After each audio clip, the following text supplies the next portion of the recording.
Hey everyone, in this video I'll show you how to add Roman numerical page numbers in Google Docs. Let's get started. First, open your Google Docs file.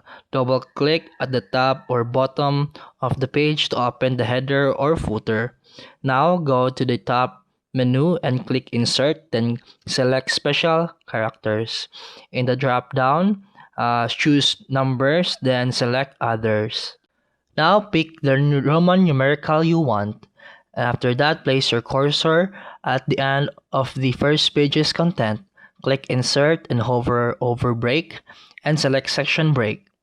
Now go to the next page and double click the header or footer again. Turn off Link to Previous so you can edit it separately.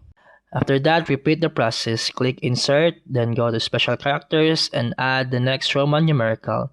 And after that, continue this process for each page. Add a section break, unlink the header or footer, and insert the next Roman numerical. And that's it for today's video. If you found this helpful, please like and subscribe for more videos. See you in the next one.